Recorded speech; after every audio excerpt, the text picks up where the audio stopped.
Johanna est super excitée pour son premier jour d'école. Tu vois ce feeling de film pour ado? Ouais, elle rêve déjà de rencontrer le crush parfait. Son souhait? Un gars honnête, sympa, le pack complet quoi. Mais évidemment, le destin adore jouer des tours. Quand les places dans la classe sont tirées au sort, devine qui s'assoit à côté d'elle? Danny. Oui, Danny, le nouveau qui a été viré de son ancienne école parce qu'il était la terreur des élèves. Le mec a une réputation de fauteur de troubles, et pas qu'un peu. À peine ils se regardent qu'ils sont déjà en train de se prendre la tête. Classique. Le livre de Johanna tombe, les deux se baissent pour le ramasser et bam, coup de boule synchronisé.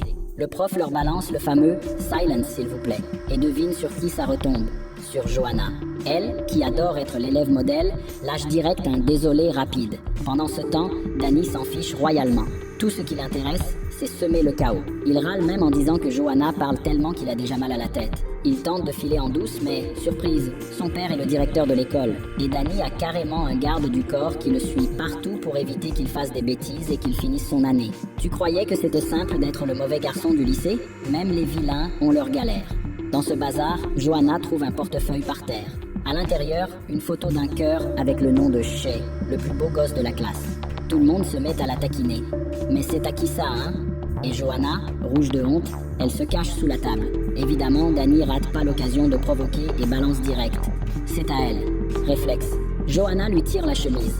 Et devine quoi? Elle la déchire. Dans cette baston improvisée, Johanna se retrouve la tête coincée dans la table. Et Danny, il décide de l'aider à sa manière complètement loufoque. Il attrape une scie et commence à couper. Bien sûr, elle hurle de peur, persuadée qu'il va tout aggraver. Et pour couronner le tout, Danny menace carrément de la jeter du toit de l'école. Amitié ou rivalité? Franchement, c'est difficile à dire avec ces deux-là. Et forcément, les piques continuent à voler. Lui lâche qu'elle est trop prétentieuse et elle réplique avec quelques insultes bien placées. Au final, avec l'aide de ses potes, Danny réussit à libérer Johanna de la table, mais pas sans rendre la scène encore plus ridicule. Les deux manquent de tomber ensemble par terre, mais au dernier moment, Danny esquive. Résultat, la pauvre Johanna s'éclate la tête sur le sol. Elle ressort pleine de poussière, dégoûtée, et déclare officiellement la guerre à Danny. Et lui, il reste là, la main sur le cœur, parce qu'il s'est imaginé, l'espace d'une seconde, en train de l'embrasser. Après l'histoire de la chemise déchirée, Danny lâche « Tu vas me rembourser pour ça, compris ?» Johanna, à bout de nerfs, lui balance quelques coups de pied pendant que les autres tentent de la retenir. Et Danny, mort de rire, il adore la provoquer. Mais attends, c'est pas fini. À la sortie des cours, Johanna lui montre qu'elle n'a pas froid aux yeux. Elle le plaque contre le mur et balance « Je n'ai pas peur de toi, espèce d'idiot ». Et en plus, elle l'accuse d'avoir lancé la rumeur que tout le monde croit qu'elle craque pour Danny, toujours sûr de lui, répond avec un sourire narquois « Comme si un gars voudrait de toi ». Ouais, ça pique. Johanna part la tête basse, mais ses amis débarquent avec une info de ouf. Elle n'est pas une fille ordinaire. Non, monsieur. Johanna est la fille d'un maître en arts martiaux ultra respecté. Imagine un peu. La fille sage de la classe est en fait une machine de combat déguisée. Grosse révélation. Apparemment, Johanna a des pouvoirs bien cachés. Et les potes de Danny racontent qu'elle a été la terreur de l'école pendant des années. Ils veulent l'aide de Danny pour la battre. Mais dès qu'elle entend ça, tout le monde détale, mort de trouille. Sauf Danny, qui reste stoïque. Du coup, il la défie carrément en duel pour le titre de roi du lycée. Et le style? Le mec enlève sa chemise devant tout le monde, juste pour faire rougir Johanna. La rumeur commence à courir, ils sont en couple. Et comme si ça suffisait pas, Danny balance un petit poison. L'odeur bizarre dans la salle, c'est sûrement les pieds de Johanna. Tu devines la suite, non? Elle fonce sur lui pour le frapper, mais la prof d'anglais débarque en plein milieu. Et attention, cette prof est connue pour être redoutable, un vrai boss final. Malgré ça, Danny joue les durs et ose lui répondre. Résultat, punition directe. Il doit aller écrire au tableau, mais sur le chemin du retour, il glisse sur une trottinette, se vautre par terre et, cerise sur le gâteau, un cactus appartenant à Johanna tombe sur sa tête, le transformant en hérisson. À l'infirmerie, on retire les épines une par une et il ressort avec la tête bandée comme un ballon de basket. Danny jure vengeance contre Johanna. Mais elle s'en fiche et lui laisse même un petit mot moqueur, le traitant de mauvais élève. Furieux, Danny devine que c'est elle et décide de voler son journal intime pour se venger. Il se met à le lire à voix haute, révélant les secrets les plus gênants de Johanna, comme son crush secret. Johanna, à bout de patience, le défie en duel. Premier round, elle lui balance un ballon en pleine tête, un shoot parfait qui laisse une belle marque. Danny ne se laisse pas faire. Il la couvre de poudre et finit par lui vider une poubelle sur la tête. La foule crie « Point pour Danny », mais Johanna, maligne, piège la porte avec du ruban adhésif. Et Danny se retrouve avec la tête collée. C'est le chaos total. Lassé, Danny traite Johanna de violente et propose un combat final pour le lendemain. Lors du duel, il vient avec des amis pour un 3 contre 1, sauf qu'un marteau tombe de son sac. Surprise, il a échangé son sac avec celui d'un électricien. Le voilà avec un marteau et une clé anglaise à la main, tout tremblant, pendant que ses potes s'enfuient. Johanna récupère les outils et menace Danny, mais le prof arrive à temps pour sauver le garçon d'un destin tragique. Malgré tout, Danny prend une grosse punition, et Johanna est furieuse parce que pour une fois, c'est elle qui se fait avoir à cause de lui. La tension monte encore. Le père de Danny débarque et lui passe un savon monumental, le traitant d'irresponsable. Johanna, maligne, fait semblant de pleurer pour aggraver la situation. Résultat, le père de Danny oblige son fils à rester collé à Johanna en permanence, persuadé que sa bonne influence le fera changer. Et ce n'est pas tout. Il le fait signer un contrat. S'il s'éloigne de Johanna, il sera déshérité. Et là, coup de massue. Pourquoi tu ne sortirais pas avec elle, mon fils? Ça te calmerait peu, être. Pour la première fois, Danny la regarde autrement. Elle a peu être son charme, mais pas le temps de rêver. Un autre problème pointe son nez. Lilo, le caïd du lycée, commence à lui soutirer 5 $ par jour. Sans argent ni répit, Danny veut juste disparaître, mais évidemment, il s'attire encore plus de problèmes. Johanna essaie de le piéger avec du ruban, mais il esquive comme un ninja. Pas de bol, le prof se prend le piège en pleine figure, avec du ruban dans la bouche. Enragé, il veut savoir qui est le coupable. Danny remarque Johanna nerveuse, le cœur battant, et dans un geste totalement inattendu, il prend la faute sur lui. Résultat, il hérite d'une punition épique, nettoyer l'école pendant 6 mois. Et en plus, il se lance dans un discours héroïque pour défendre Johanna devant tout le monde. Et là, évidemment, la fille commence à se demander, et si ce mec n'était pas si mauvais finalement? Elle décide alors de lui donner une chance. Mais devine quoi? Quand ils vont voir où Johanna habite, ils découvrent qu'elle vit à la campagne. Danny, fidèle à lui-même, va jusqu'à voler un camion pour aller la retrouver. Sur place, il trouve Johanna vivant avec sa grand-mère et découvre qu'elle n'a pas vu son père, le grand maître d'arts martiaux, depuis des années. Elle vit une vie simple, presque austère. Danny ne peut pas s'empêcher de se moquer, et Johanna lui répond d'un coup de poing qui manque d'envoyer son âme dans une autre dimension. Comme d'habitude, il est curieux. Il bombarde la grand-mère de questions sur Johanna, ses anciens amours, la grand-mère, trop heureuse, raconte tout pendant que Johanna est morte de honte et la supplie d'arrêter. Comme il se fait tard, il passe la nuit là. Bah, Johanna est stressée, seule dans la maison avec 3 garçons, ça ne la met pas à l'aise. Et eux, que des provocations. Résultat, elle ne peut même pas réviser pour l'examen. Le lendemain, il rate complètement la preuve. Et pour empirer, Danny essaie de soudoyer le directeur avec du popcorn. Oui, du popcorn. Évidemment, il se fait hurler dessus et repart en courant. Sérieux? Qui tente ça? Pendant ce temps, Shen, le beau gosse de la classe, brille en cours de chimie et Johanna commence à le regarder avec d'autres yeux. Danny remarque direct et la jalousie monte. Il essaie même d'étudier pour l'impressionner, mais ses notes sont toujours catastrophiques. Johanna se moque de lui pendant des jours, ce qui n'aide pas son ego. La tension explose quand Danny voit Johanna et Shen discuter de plus en plus.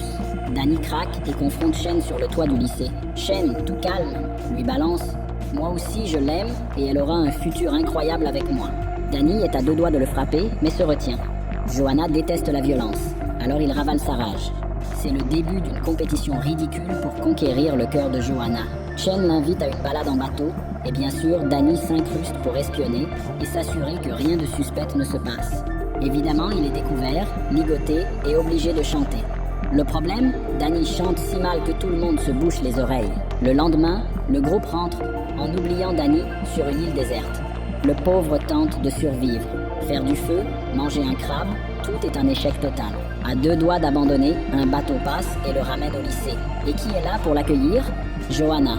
Elle court vers lui, partagée entre colère et quelque chose de plus tendre. Ils font alors un pari. Celui qui aura la meilleure note au prochain examen pourra choisir le gage de l'autre. Bien sûr, Danny foire encore son test. La punition? Porter une veste en plume sous une chaleur étouffante. Mais le gars s'en fiche. Il bombe le torse, car finalement, ça le rend un peu stylé. Johanna commence même à le voir différemment. Il en profite pour l'inviter à manger. Mais, comme toujours, les potes débarquent sans payer et tout le monde finit par se barrer du resto en courant. Le patron les poursuit et les balance à la police. Résultat, Danny devient la star criminelle du lycée. Et là, surprise, les filles sont encore plus attirées par lui, surtout Shio qui adore les bad boys. Mais Danny est clair, mon cœur est déjà pris. Chen, lui, est convaincu que Danny est une mauvaise influence pour Johanna. Ça repart en guerre entre les 2 garçons. Ils fixent un duel final pour savoir qui sera le premier amour de Johanna. La tension est telle qu'on dirait qu'ils vont tirer des lasers avec leurs yeux. Johanna, fatiguée des bagarres, lance « Si vous arrêtez, je vous donne un bisou ». Danny, plein d'espoir, s'échappe avant qu'un désastre ne se produise. Mais Shen le retrouve aux toilettes et le traite de lâche. La paix, elle ne dure jamais. Lors d'un déjeuner, Danny s'étouffe avec un œuf. Johanna lui donne un coup dans le dos pour l'aider et l'œuf vole direct dans l'assiette de Shen. Sans rien remarquer, Shen mange en trouvant ça délicieux jusqu'à découvrir le supplément spécial. La tête qu'il fait vaut de l'or et on entend la rigolade de Danny derrière. Le chaos continue. Sur le terrain de basket, Johanna surprend Shio essayant d'embrasser Danny. Folle de jalousie, elle défie Shio dans un concours de tir. Celle qui met le plus de paniers gagne. Spoiler, elle rate tout. Danny, voulant montrer comment on fait, fonce et se prend la vitre de plein fouet. Le mec est un aimant à catastrophe. Le visage déjà couvert de bleu, Danny regarde Johanna et lâche. Je voulais juste un bisou pour soigner tout ça. Mais la seule chose qu'il reçoit, c'est un regard qui pourrait le carboniser sur place. Les choses s'enveniment encore quand Danny reçoit une pomme avec un petit mot mystérieux. Retrouve-moi, il y va et tombe sur Shio, qui tente de le convaincre de partir étudier à l'étranger avec elle et d'oublier Johanna. Danny, mal à l'aise, répond qu'il ne peut pas, Johanna est ici. Shio, vexé, lui balance que Johanna ne veut que son argent parce qu'elle est pauvre. Et là, boum, Johanna sort de sa cachette, furieuse. Être pauvre ne veut pas dire être une mauvaise personne, espèce de cruche. La tension monte d'un cran. Elle chope une orange et la balance sur Danny, en plein dans la tête. À partir de ce moment-là, chaque regard qu'elle lance à Danny est une flèche de haine. Et comme si ça ne suffisait pas, le directeur annonce que Johanna s'est plainte de lui. Résultat, Danny est puni, encore une fois, et doit redoubler. Pour se venger, Danny coupe les épines du cactus de Johanna et dessine une caricature d'elle sur le tableau, avec une tête ridicule. Quand elle voit ça, elle explose. Elle l'attrape par le col et le traîne devant tout le monde. Sur le toit, Danny la traite de balance et Johanna lui envoie une énorme voix d'aura. Elle prend un bâton et menace de lui tomber dessus. Cette fille, c'est une tempête, mais on la comprend. Avant que ça tourne au drame, le prof arrive et leur rappelle que ce bâton est une arme. Résultat, Johanna est à 2 doigts de se faire virer. Mais Danny, dans un élan complètement fou, dit que le bâton était à lui. Il va même jusqu'à dire que c'est leur petit jeu entre eux. Le directeur pense que Danny a perdu la tête, mais au lieu de les expulser, il choisit une autre punition.